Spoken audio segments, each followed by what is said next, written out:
everyone. Welcome back to another episode of dPod. Today we have a BTS episode behind the staff, and the staff today is Josie. Although I don't know if that's how you say your name. How do you say your name, man? We need to set the record straight. I think there's like 18 different pronunciations of your name on our team. So could you just like tell us definitively what is your name? So my name, I think I made it really complicated. Technically, how you do pronounce it is Josue, but then I just never Josue. Oh, I heard a B sound in there. Which is not, I just don't like how that sounds. Okay. I've been trying to simplify it, Josie, but then Josie, and then that's confusing. So the definitive pronunciation that I'm going with is Josie. Josie. Okay, with a J sound. Yeah. So just an American J sound. Yeah. I'm trying to Americanize it. Okay. Josie. So no more of the no more Z or the Z. No. Okay, you heard it here. It's Josie. Yeah, there we go. So I feel wrong saying it like that. I feel like I'm copying out or something. Now. But I guess you're allowing us to do that. You're allowing us to. All right. It's better than being called Josue. Oh yeah. Okay, so you don't like Josue. Yeah, I don't like Josue. Okay, you don't like Josue. Okay, because you're not Hispanic. Yeah, not Hispanic. Yeah. Okay. Yeah, I remember seeing your name on the when you were attending virtual events, and we would have some virtual like online services together, like between Chicago and Evanston. I saw a name, and I thought it was Josue. I was like, oh, there's a Josue. That's nice. And then when I met you, I didn't make the connection at first that you were that Josue because you're not Josue. Yeah, I guess I never turned on my camera during like Zoom. Oh, for me, it was just during those online church things, So I just saw your name in the chat. Oh, yeah. I didn't even it was not even Zoom calls. So, yeah. Anyways, it's your first time on dPod, and what we do on these BTS episodes is just kind of get into the stories of our various staff members. And I don't know if you're used to being called a staff. I guess you're a team intern this year, so that means that you're on staff. It's kind of crazy. Yeah, kind of crazy, right? So we'll talk a little bit about your story. I just found out minutes ago that Josie has never listened to dPod, so I'm not resentful at all. I mean, I know he's a busy medical student, and I'm sure he's doing really productive things with his time. So hopefully, yeah, I don't think he's gonna listen to his own episode either. So I don't know how we're gonna get him on to listen to it. But anyways, if you guys have any ideas, let me know. All right, so hey, let's just start with a little bit of background. Okay, so can you just tell us about kind of where you grew up, your family background? Yeah, so I grew up in South Florida. So I have 4 brothers, 2 sisters. So a really, really big family. It was always like super loud at home. But honestly, I really love that environment. It felt really warm. It felt like you could talk to anyone, spend the whole day with anyone. So that's how I grew up, mostly in South Florida. Do you have a favorite sibling? Are you allowed to say that? Favorite sibling? Not really. You don't like any of them? Oh, no, I'm just kidding. I think, so my siblings, so we were all born all of the older siblings, except for my 2 younger siblings, were born in Burkina Faso. So my oldest siblings actually came to the U.S. later in 2016. So my 3 oldest siblings came later, just because it's expensive to move people across continents and stuff that. So were you the first born here? So I was actually born there. And you were born. Okay. My younger sister Eunice was the first. I see. Yeah, got it. Okay. So I grew up actually with my first older brother. His name is Michael or Mikael, to make it more complicated. And then but not Miguel. Not Miguel. No. Yeah. So I'd say like growing up, I felt really close to him. I see. Yeah. Is there anything from kind of your family of origin, kind of maybe a something unique to your family, or like a cultural thing that kind of shaped who you are, you think? Because sometimes I meet people's family of origin, and then I'm like, oh, that makes sense. Like it explains a lot of who you are, kind of thing. I'm trying to think. I think one thing is that my family, we love eating a lot of food. So like meal times are really happy times when there's just a lot of food at the dinner table. I think another thing is that like the church that we went to growing up. So my dad was a pastor growing up, and that church that we went to growing up was very active. Like people were like always dancing during worship and stuff like that. So I grew up around that kind of environment, like a really loud, joyous kind of environment. You don't strike me as like all that loud though. No, Okay. no, I don't think so. But you enjoy it. You enjoy that do. environment. Yeah. Okay. Even though you might not express yourself like all the time that way, I guess. Yeah. But okay. Well, that's interesting. So you mentioned that your dad's a pastor. So maybe we can get a little bit into kind of your spiritual background growing up. Like, like how did that impact you? Like your dad being a pastor? I'm always curious in that because, my kids have a pastor dad too. So, but yeah, what's your spiritual background like growing up? Yeah, so for me, like my whole like Sunday would just be characterized by going to church and just spending the whole day at church. It was just characterized by always being in church. Like my dad would always have people over at our house, whether it's like pray for them as they're going through different difficulties. So I think actually that was really good. 'Cause I think it was good that my life was just always like surrounded by like my dad praying for people, my dad trying to care for other people. And it really helped me to see like, oh wow, this is like how like a way like Christian life can be lived out, like and seeing how it's impacting other people. Yeah. So how did your dad do ministry in the US as well, or? Yeah, so it's actually really interesting. So the way we actually came to the US, so my dad was actually a missionary, and then he got connected with a church in the United States, and then they were the ones that sponsored him to come. And I think he also did grad school here, so that he could stay here legally, because I don't know if missionary is a legal status you can do for immigration here in the US. So they helped sponsored his like his visa and everything like that. Oh wow. Oh, I see. Yeah. Cool. So I guess what was your understanding of like your relationship with God or relationship with Jesus kind of growing up? I know that can kind of be a little complicated for people. For some people it's not. I don't know. So kind of what was your own self-understanding of your faith? Honestly, I didn't really understand it. I think a big reason was, I think as a kid, so there was no like children's ministry or anything like that. So all the adults and the kids were all in one like sanctuary. So the messages were like kind of hard to understand as a little kid. And then the Bibles that we read were in King James version. So I didn't understand anything. Yeah, that's just hard to understand straight up. Like the English, it's like a different English. Yeah.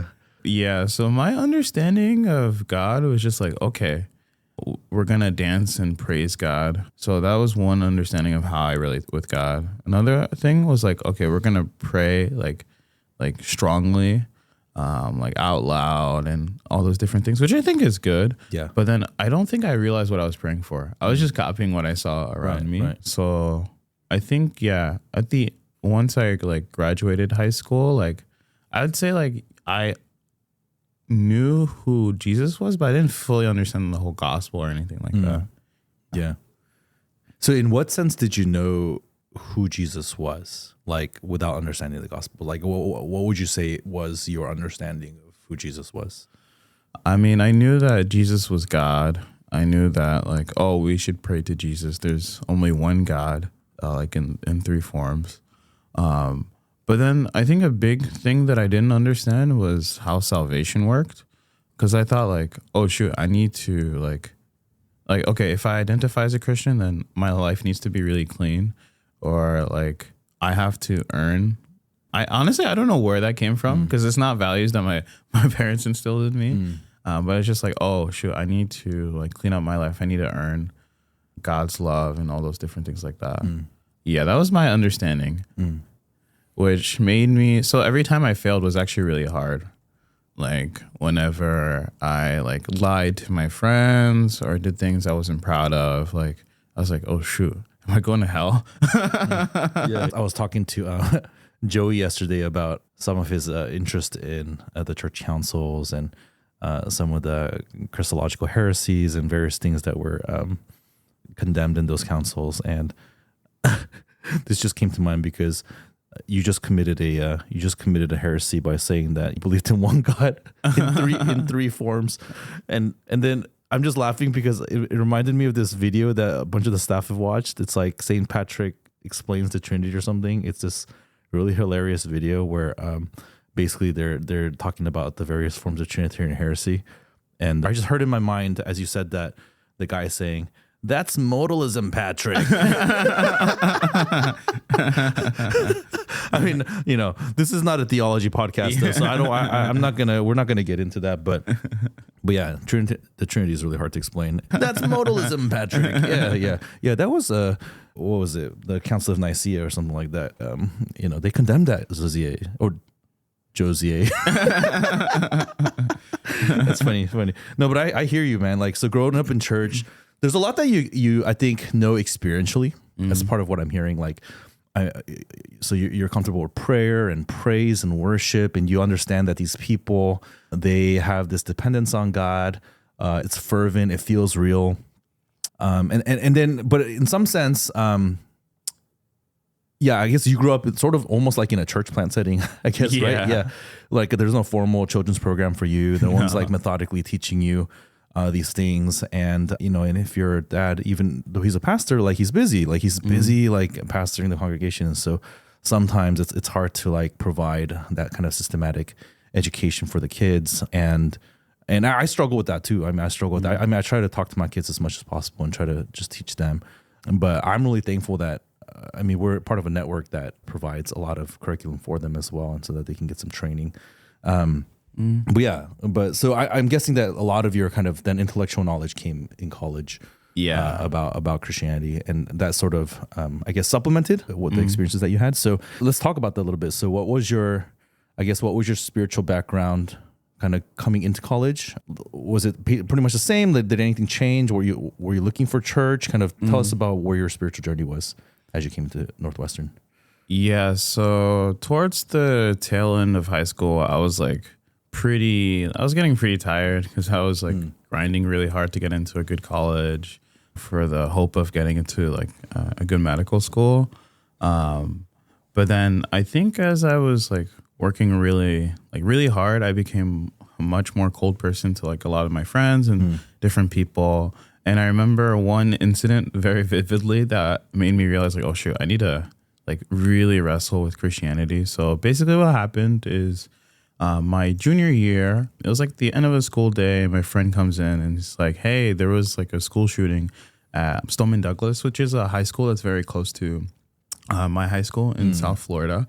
And at first I thought he was joking. So I made a school shooting joke. But then later he was just like, okay, I'm just going to pretend like you never said that. And then he walked away and I was like, oh shoot, what happened? I look up on the news and I see that, oh shoot, there's actually a school shooting that happened there. Yeah. And what I later found out was like, oh, one of the people that actually got killed was one of the friends that I met or one of the friends I made in middle school. So I think after that I was like, oh shoot. Yeah. I can't believe I said something like that. And I think especially coming from like going to church, like my whole life, I was like, okay, something is really wrong with me fundamentally. That I could say something so hurtful. So I think my senior year, I was like, okay, I need to really wrestle with the faith. But I wasn't honest. I wasn't sure what to do because I thought like, oh, I have to like really earn that. I need to run back. Like I need to be good before I come back to God.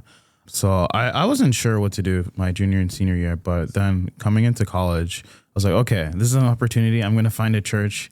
I'm going to try to understand Christianity better. Yeah. So yeah, coming into college, I was just looking for a church that had good doctrine that could just help me understand the gospel more. Yeah. How did you, I'm always curious, like how people try to find churches. How did you like what were you using as a kind of way to measure whether a church has good doctrine, or kind of what were some of the mechanisms you used to try to discover churches? So how I found this church was actually through Grace Wu. So she's my fiance. So yeah. I just learned right now that you found out about our church through Grace. Yeah. Yeah. So she's 1 year older than me. So my freshman year, she was a journalism major, and she was interviewing a bunch of freshmen through Zoom about like, oh, what do you think about entering college during COVID? And she finds my contact online, and then she interviews me. And then at the end of the interview, she's like, oh, if you have any questions, let me know. And I was like, oh, shoot, I'm looking for a church. This is an older student. She's like, hey, do you know if there's like any churches? I didn't know if she was Christian or not. I was like, do you know of any? And then she's like, oh, yeah, I go to this one. Okay. That's how I started coming out to our church. And then in terms of criteria, honestly, I didn't have too much criteria. You're like, I like this girl and she goes to this church. Huh? Is that it? Is that it, man? That's what it came down to? He's not denying it. So basically, I think so. My first interaction with our church was actually a meal at Sherman House, one of our old church houses that we had here in Evanston. And I think that pretty much sealed the deal, because I walk in, I'm not expecting to have like a whole meal with everyone, but they walk in, they're like, oh, here's a bowl of food. I'm like, oh, that's really nice. Thank you. So I think like, just experiencing like, oh, wow, people are really warm, friendly. Yeah, I think that was enough. Yeah. Because I feel like if people in the congregation are happy, the children are happy, that's all you need. In some sense, maybe it also overlaps a lot with your upbringing and kind of the environment that you were used to. The home, a big home, lots of people, lots of food, loud environment, which I'm sure Sherman was. And you'll be like the quiet one in the corner, but you like being in that environment. Yeah. No, so I could see that. I could see how it was a good fit. Yeah, it's funny that Grace is the one that introduced you to our church. People are not gonna. You're not gonna hear the end of that, I think. No. All right. So I know you made a significant decision your freshman year. Could you kind of take us through that? And it's especially interesting to me because people who enter into college, churched or with a lot of kind of prior experience, or maybe even probably identifying as a Christian, but then you sort of made a significant decision. So take us through what was behind that. So my freshman year, I think I was really open just after like the whole school shooting thing happened and just seeing my own sinfulness. I was like, okay, what do I do now? And then we had a retreat called Rise my freshman year. I was like, oh shoot, okay, I'll attend this. And during that time, there was a message on like the Prodigal Son. And I think that message, I don't know, it just struck me very differently. I'm sure I've heard that message before, but I mean, it didn't really mean anything because I didn't really see myself that much of a sinner until like probably after that school shooting, really. Or it made me see it more saliently. So I think just hearing the message of like, oh wow, shoot, I'm like I'm like that younger son, like squandering my father's wealth, running off to a far country to do whatever I want. But then I was like, wow, like even after like I can do all those different things, like God's like willing to embrace me, like restore like my position as like a son.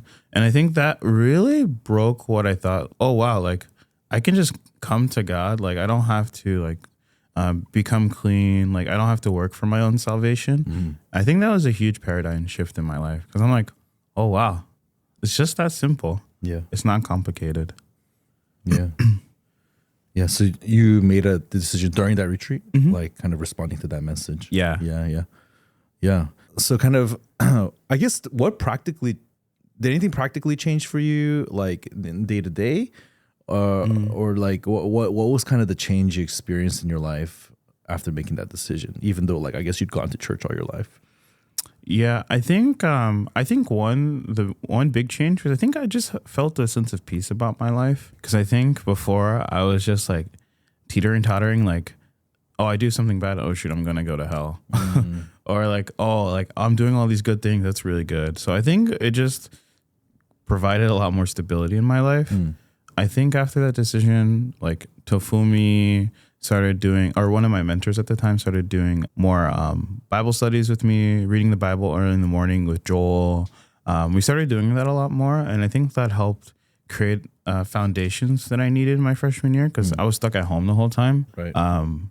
So I think that was really good. So started reading the Bible more, praying, and I think it was nice to see Christianity from a different perspective than what I grew up with, because I think growing up it was just like, yeah, it was just different. So I think it was good, just experiencing Christianity a different way. Yeah.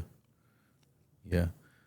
Maybe you can take us through kind of, so college life. What were some of the high points, the low points, as you think about trying to follow Christ, as a college student? Yeah. So I think, my freshman year definitely had some challenges getting used to college and different things like that. I think my sophomore year was pretty challenging. First time on campus, like it's really cold. It's like really dark outside. And then I'm taking like upper level, like chemistry classes. And I remember just like not sleeping well. My grandma passed away. And I remember at that time being like, God, what is happening to me? Because I think I grew up with the mindset like, oh, if God is with me, then my life is just going to be easy. And then I'm just going to get whatever I want. But I guess maybe in some way God allowed me to experience all those different things to realize that, oh, that's not actually true. Like, or I can't look at like those things as a measure of how close God is with me, or like necessarily like seek out God just for those different things. So yeah, I felt like sophomore year was a year characterized by God taking away a lot of things so that he can bring in other things into my life. Because sophomore year, I got to serve more at church, like with different events, helping set up like Sunday service or doing like different service opportunities with youth. Yeah. I wanted to double click on something you said, which is that you felt like if you were following God, then things should go well for you, or things should be easy. Where do you think that comes from? Because that is an idea that I hear a lot, and it's sort of this. It's one of these really stubborn prejudices or kind of assumptions that people carry about God and about following God. Curious, as you think about your journey, where did that idea come from, and how has that changed over the years? To be completely honest, I'm not entirely sure where that idea has come from. I think part of it probably stems from me in high school always praying to God, like, God, please help me pass this exam. And then like I would pass the exam and I was like, whoa. God is for me. So I think it's probably been like that. Like, oh, like, okay, God, I need your help on this. Okay. God secures. So I think it's probably stems from that perspective. Yeah. So it's interesting because so a little bit of your church background growing up to me sounds like it has Pentecostal influence. Is that true? Yeah. And so interestingly enough, so I grew up in a Korean Presbyterian church environment, but the church that I was part of, and actually a good number of Korean churches, even though the polity and the church structure is Presbyterian and the theology is Presbyterian, there's some overlap with some aspects of Pentecostalism, in that in the prayer culture, in the worship culture, in the prayer culture. Maybe the worship culture is not as expressive as maybe Black Pentecostal churches, but it's the prayer culture in which a lot of the prayers are prayers asking God for blessing, asking God for good things to happen. And obviously we should pray those kinds of prayers. I mean, those are all within the overall topic of prayers of, like intercessory prayers and prayers of supplication, prayers where we ask God for help. And so those are valid prayers. But I think where this comes from is some people call it like blessing theology. And it's sort of a lighter form of, I think people know like health and wealth gospel. Like people kind of generally know, oh, that's not good, because, like believing in God and therefore thinking that God is going to bring health to us and wealth to us. Like that's an oversimplification of like in the Old Testament where, you know, people think, oh, it says like the Lord will bless you and he'll give you land and children and health and I love and those wealth. passages. Yeah. Yeah. People do love those passages. Yeah. And if you take that as a literal promise that is made to us versus trying to understand that in the context of the Old Testament narrative and trying to figure out what does that mean for us, then you get things like health and wealth gospel. And then I think the lighter form of that is what sometimes that whole kind of area of thinking is called blessing theology, where people are really interested in the blessings that God is supposed to give us. Again, and I think that when I read the Old Testament, like the blessings that we get, like it's true that the Lord blesses us. And it's true that if you obey the Lord and if you obey his commandments, then generally your life will end up being blessed. Like the Proverbs are full of statements like this too, because the Proverbs kind of takes the whole of human experience and summarizes it into like a conclusory statement saying that if you obey God, it'll be good for you, right? Like that's true. But is that a promise that's like a if then statement, you know? If P, then Q. If you pray, then God gives you gold. You know, like is that like how strongly can we hold to that? I think is really the question.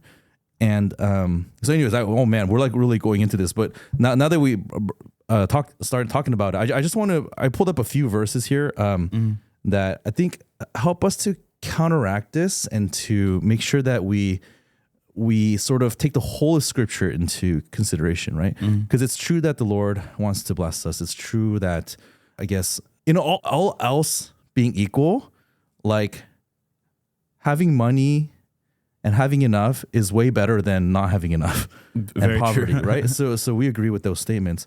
And yet, the Bible is full of statements saying that God's people will suffer, right? And in fact, Jesus suffered. And then we're supposed to consider it a privilege and we get to suffer. Like in Acts 5, when the disciples get persecuted, they pray praising the Lord that they got to share in suffering, the glory of suffering, right? And then there's passages like 2 Timothy 3. Indeed, all who desire to live a godly life in Christ Jesus will be persecuted. John 15, if the world hates you, know that it has hated me before it hated you. 1 Peter 4, beloved, do not be surprised at the fiery trial when it comes upon you to test you as though something strange were happening to you, right? So Scripture again and again is like, well, this life, you know, it's going to be full of sin and brokenness and people opposing God's will. And so, yes, like God wants to bless you and things will go well with you if you generally obey God. But it's also true that life is just full of difficulty. And there's going to be difficulties unique to Christians, the people of God, trying to obey God. And when you try to obey God, sometimes things will not go well for you in the moment. But we know that ultimately God will deliver us. Ultimately God will bless us, right? In the ultimate sense. Anyways, I just totally went off on that. No, it's good. Any reflections on that? Like, what are you thinking as a result of kind of different things I'm sharing? You know, I think it makes me realize that growing up, I had a perspective that was just like, I think maybe I just ignored all those suffering passages and I looked at all the like, oh, God's going to bless you. I was like, ooh, I'm going to keep reading these passages and just keep reading and because I feel like I would gravitated like, oh, I like this good word, this good news. I don't want to read bad news. And all this judgment or all these different things. Yeah. And I wonder if it's just for me, like having an immature perspective and also, like, I guess at that time, not experiencing enough life to realize that, oh, wow, life is, because I grew up in a really nice environment, safe area, like not experiencing much difficulty. So I think I was like, oh, okay, this is the reality of life. Life is not just like cozy or catered to me. Yeah. So I'm really glad that God started challenging me my sophomore year. I guess coming out of college, you ended up staying in Chicago, and obviously you're in med school now at Northwestern. What was sort of the thought process behind, like, did you want to intentionally stay in Chicago, or was it sort of an accident? of history that you ended up here, or kind of take us through a little bit of your thought process as like you were like a senior looking at the future. Yeah, so a big thing for me is I did want to stay in Chicago. So actually I applied to almost every single medical school in Illinois. I also applied to Florida, but I think for me, I just played out the movie of like, okay, like let's say I go back home, or like I go to medical school in Florida. Like I could have gone to University of Florida. It would just be me there. And I know myself, I'm just going to study all the time. I'm not going to hang out with other people. And I was just like, oh, my life is going to be pretty sad, not filled with that many people. And then I was just like, oh, wow. Like I thought about different people like Joey as he was like going through his training. I'm like, oh, wow. Okay. So there's people at the church that are like doing grad school, like working different kinds of jobs that are not just like software engineering. And I was just like, okay, like, yeah, it would be really good for me. I would be surrounded by people. I will like go through like the challenge of grad school with people that have already done it before. So I think, yeah, that it wasn't like an accident of history, but I was like, okay, I really want to stay here. But I got kind of scared because it's just like, oh shoot, like I got to get into a medical school here in order to stay. Yeah. And honestly, miraculously, like the only medical school in Illinois that I got into was Northwestern's medical school, which was really crazy. Yeah. Yeah, that's a good school. Yeah. Like everywhere else rejected me. So yeah, I was thanking God. Yeah. Yeah, man, I'm thankful too. I mean, yeah, we were so happy when we heard that you got into NU. So how's it been? Like, med school's med school's easy, right? So it's like honestly, it could be easy. It could be easy? Yeah. Oh, okay. What do you mean by that? If you don't care about anyone and then you just study, it's not that bad. Yeah, actually. Okay. Yeah, because if you're just literally just studying and just doing med school stuff for 100 hours a week, then I mean, it's still hard, but it's manageable. Yeah. So I guess that implies there's other things going on for you, right? Which make it hard. What is that? Yeah, I mean, it's just like one big thing I learned. So the transition was like it was a little hard because like there's like more demands on my time, and then one thing I realized is like, oh shoot, I need to I can't just like prioritize school and then neglect other people.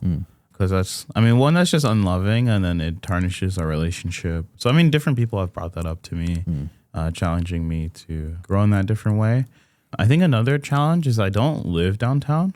So most of my classmates live in Chicago, like a 5-minute walk away from school and stuff like that. But like my commute's much longer. So I think that's been challenging, in the fact that, it's just longer, less convenient for me. But honestly, I think going back to what I said before, I think it's been really good for me in the fact of like taking away that convenience. And I think naturally it doesn't make any sense. Like, why would you make your life like more difficult? Because and that's something like my so we all have mentors over us, and my mentor's like, why would you do this to yourself? Just live here, bro.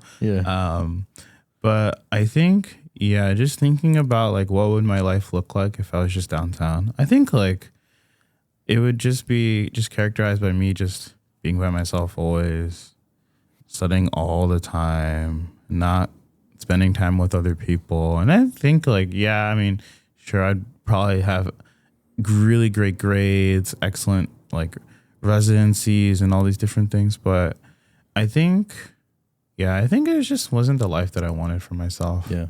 Because I used to think like, oh, wow, medicine has the power to like save anyone. But I think the more I studied, I was just like, actually, that's not the case. Yeah. I remember like first day of anatomy, like they reveal like all the dead bodies. And it's just like, it's pretty shocking. Because it was my first time ever seeing a dead body. And I think in that moment, I was like, wow. Okay, so this is going to be like my end, like cold, lifeless, like there's nothing, like there's no hope for the cadavers. Like you can do whatever you want to them, like they're powerless and different things like that. So I think looking at that, I was just like, if that's going to be my end, like it doesn't really make sense for me to just prioritize like myself and live like in like an insular life. It made more sense like, okay, I should live in community with other people. Yeah. Yeah. Yeah. So, I mean, it is interesting that you last year, so you lived in Evanston. Yeah. And even that was far, right? Because I knew medical schools in the Gold Coast or, River North. I don't know exactly what that area is, like just north of downtown, right? Yeah. And so that was what, like an hour commute? Yeah, it depends on the bus. The bus, yeah. How reliable the bus is for that day or whatever. And then now, when a lot of the staff, we moved to Morgan Grove, you decided to move there too. Mm-hmm. And so now it's what? How long? It's about an hour 40. An hour 40. Okay, so do you have to like get to Evanston and then go down or something like that? Yeah, so I take the bus to Evanston and then I take the intercampus if that's available, or I can take the CTA Purple Line. Oh, I see. Yeah, so it's definitely less convenient, much longer. Yeah. Yeah, but I mean, can I press you on that point a little bit? Because, I mean, one would think like, okay, well, DP, you're the pastor of this church and your staff member is doing this. And so, I mean, it must make sense to you. But it doesn't. Yeah. Yeah, no. it does in the sense that I think I know where you're coming from. I'm pretty sure I can speak about, why you're doing what you're doing. But like, how would you, I don't know, like, how would you explain that to someone who is like, but shouldn't you use like while you're in med school, shouldn't you like prioritize that? Or shouldn't you like, I don't know, or like when you are coming for church stuff, I mean, yeah, you can come out for church stuff and be super involved, but you go to school more often, don't you? Like, I mean, you go to school every day, don't you? Like, yeah. And so I don't know, like what else would you say to help someone understand? Because you said like, oh, this is the life that I wanted. Like this is how I wanted to live. Help someone understand like why you see it that way. Yeah, so I think looking at it doesn't really make any sense, and my mentors made it very clear multiple times. Yeah. Like from their perspective, it doesn't make sense. Yeah, you should just move downtown and stuff like that. And then they'll bring up things like, oh, maybe you're staying up there because of cost. I mean, living downtown is expensive. So at least the way that I like to think about it is like, so one, my commute is long, but then compared to other people that I've met, it's actually not like that long. Like, I mean, so it is long, but like, I mean, other people are doing it and other people have done it before. Whether it's like older people. You mean like people at our church? Or, people at our church, or even like, my dad, I think for like 10 years. So he was part-time doing ministry and part-time working. His commute, I think, was like 2 hours long, and he was driving. Oh wow! Yeah. So but then for me, I'm not driving. Yeah, you get to like sleep or listen to dPod. You could listen to dPod during that time. I mean, I don't know what's up with that, but anyways, yeah, I probably could have finished it by now in like 1 week. Yeah, that's funny. Yeah, so you're saying like, yeah, people have made these kinds of long commutes. Yeah, so. And, looking at, for them, I look at them and I'm like, oh, why would you do that? Like, too, like, even just like me looking at other people, it doesn't like entirely make sense. But then I think if you think about like the reasons why they do it. So, I mean, for my dad, it was just like, okay, we need to like provide for our family. For other people in the church, it's like, oh, they really they're willing to sacrifice different things so that they can like invest in other people. Whether that's like, okay, so I'm going to make this longer commute so that I can be a part of this church, so that I can mentor like younger students, or be a part of this ministry.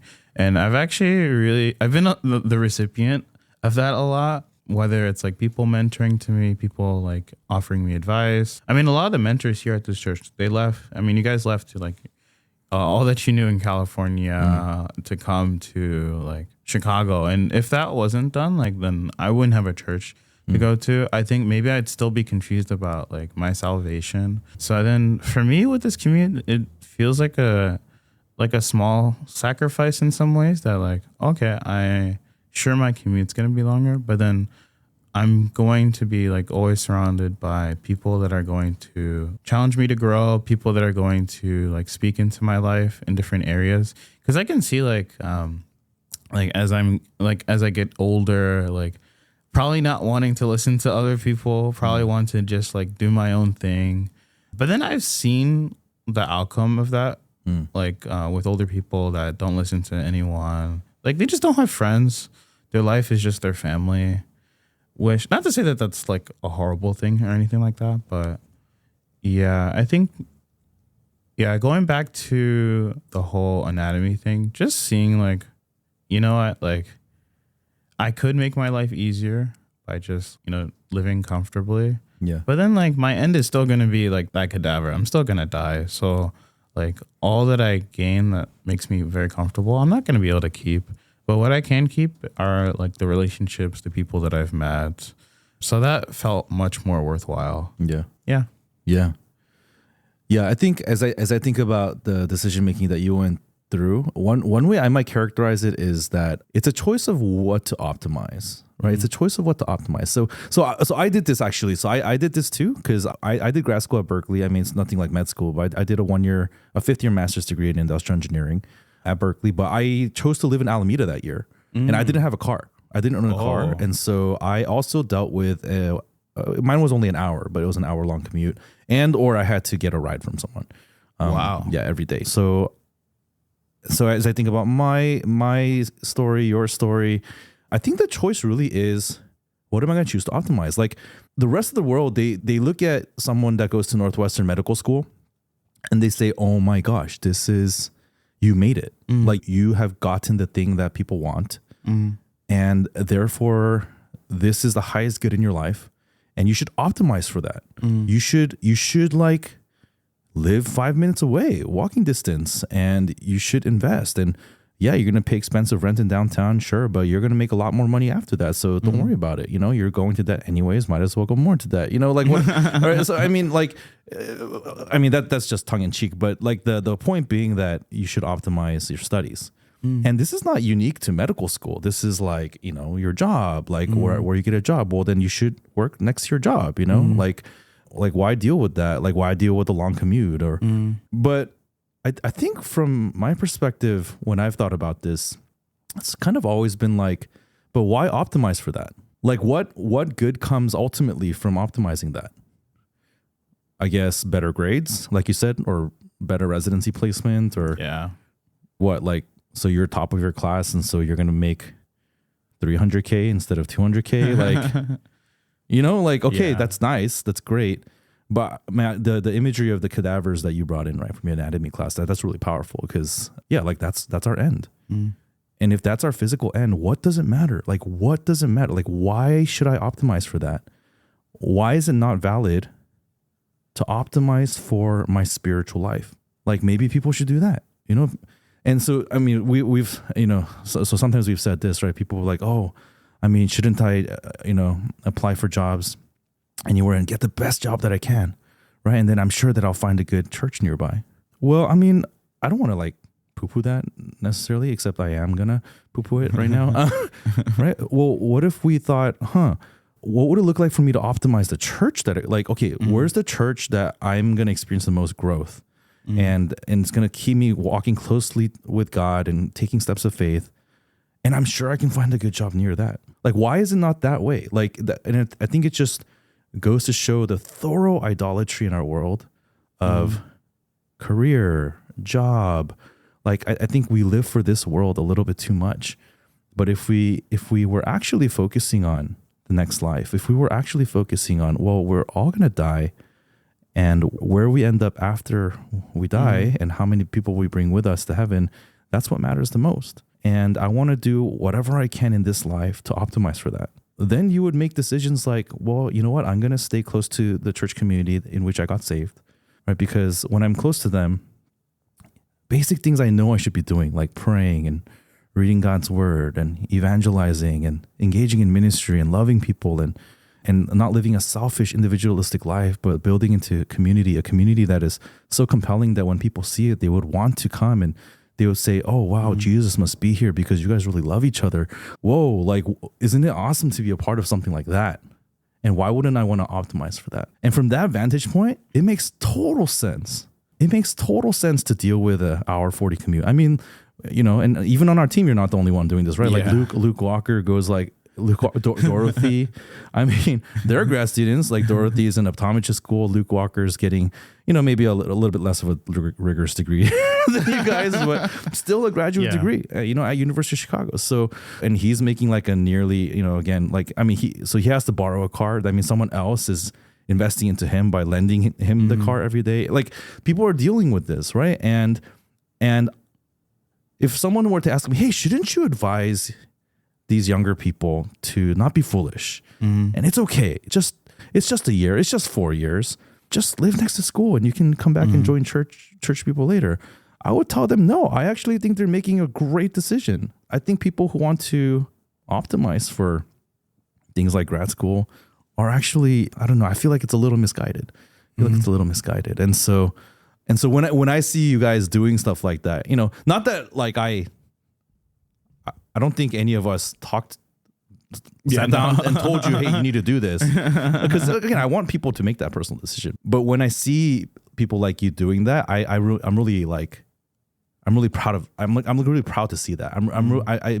It gives me comfort because I feel like, oh yeah, people are taking that step of faith. And because I know it's hard. I know like the daily frustration of it is still there. And yet you kind of come back to, okay, why am I doing this? And I think that will serve to kind of deepen your faith as you kind of deal with the daily frustrations of living far from your campus. So anyways, yeah, those are just some of my kind of personal reflections on that, which I think are really valuable, and kind of the way we think about these things, I think, is really important on how to have a proper like biblical worldview in all areas of our life. Any additional thoughts or reflections on that before we move on to a different topic? I feel like maybe the only thing I would add on is I think I'm probably one of the happiest students at my school. Yeah, I think just because like I asked him, hey, what did you do this weekend? Oh, I just stayed home and studied. And I'm just like, that's all you did? Yeah, that's interesting. Yeah, so I think I get to live a life that's full, and like it also, I also don't care that much anymore about what specialty I do and stuff like that. So that's also relieved a lot of stress because, you know, my classmates are like, oh, what should I do? What should I do? What should I do? And I'm just like, oh, I'll just do family med. Simple. Yeah. That's interesting. Yeah, that picture of, oh man, yeah, I might not be the best student, but I'm the happiest student. I'm the most fulfilled student. Yeah. You know, I'm the least anxious. You know, I love that. And I think that's a really good, to some degree, some people can just find that weird. Like, it's like we talked about at Sunday service past Sunday, like, you're gonna have to bear the shame to some degree of people not understanding where you're coming from, but you also can have a lot of security knowing, oh yeah, but you know, my life's not just about school. Yeah, just final thing to touch on before we wrap up. So you did join as a staff intern, as a team intern this past year. So how has that been? Like, I'm just curious. When I joined college team, this current process did not exist. So I'm always curious to know how our team interns are doing. How's that adjustment been from becoming a member to a team intern? And what are your reflections on the past 6 months, I guess, with regards to that? I mean, it's been good. I think it's given me a lot more perspective into what it takes to run a church. Because I think honestly, all I thought was like, oh, we just set up on Sunday service. That's about it. Yeah, I can see how, yeah, like you would think that as a student, or like, because that's like maybe the main thing that you're used to coming to or something. But yeah, I didn't realize, oh wow, there's a lot of thought that goes into everything. Because I was just like, because I mean, naturally, I also don't like having like doing meetings and stuff like that.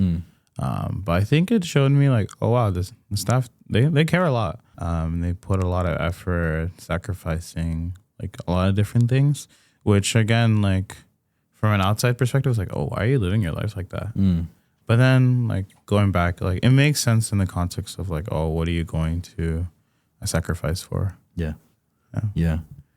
I guess the big thing is joining team meetings on Mondays. Right? What has been like the most unexpected thing about team meetings? Maybe it's just the fact of how team meetings are run, where like, oh, people can like voice their opinions and then you guys discuss things and that decisions aren't like already decided. Because I wasn't actually ready for that, because I was like, oh yeah, I'm just gonna go and then, okay guys, this is the plan, this is what we're gonna do. Yeah, and you just execute it or something like that. Yeah. I was like, oh wow, there's discussion. Josie, how come you're not saying anything? Yeah, we don't expect our interns to have as many thoughts in the beginning because I think there's just so much to take in at first. I think. Yeah, and you don't even know what's normal. Like you've never been part of these meetings before. Yeah. Yeah, and so not feel that. Now, I just remember my first couple years of being on staff. Like we would have these staff meetings with like 70 people. Wow. And first of all, it's just hard to speak up when there's 70 people in the room. You know, it's like a lot of people. And but yeah, I remember just being in the room, just happy that I was in the room.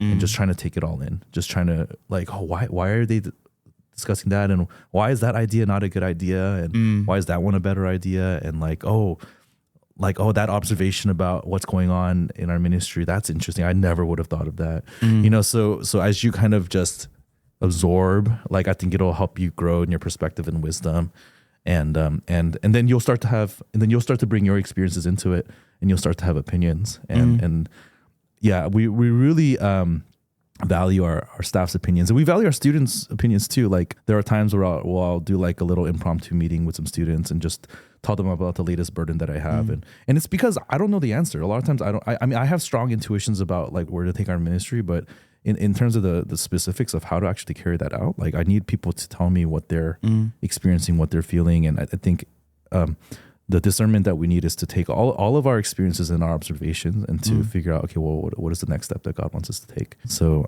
that's a challenge. That's for me, I guess that's unique to me and Kata's role. Try to kind of absorb what everyone's saying. But I consider it a huge privilege and something that we need to kind of foster well. So yeah. And then because our team got kind of bigger this year, also we've been meeting with the pod leads more. And so then I think they get asked a lot more about like what they think about things. And I think the challenge for them this year has been to try to access their intuitions and their feelings and try to verbalize it. 'Cause sometimes it's hard to get it out into words. Like, what is it that I'm detecting? You know? Yeah. Anyways, it's fun. It's a challenge and it's fun. But yeah. Do you have any questions for me as we wrap up? Like anything from what we discussed, or just anything you're curious about? I think maybe my question is like, would you have any advice? I guess for maybe someone like around my age or stage, or like doing grad school, now becoming like a staff. Yeah. I think my advice, so I'll just narrow it down into these two categories, which is to listen well and to speak truthfully.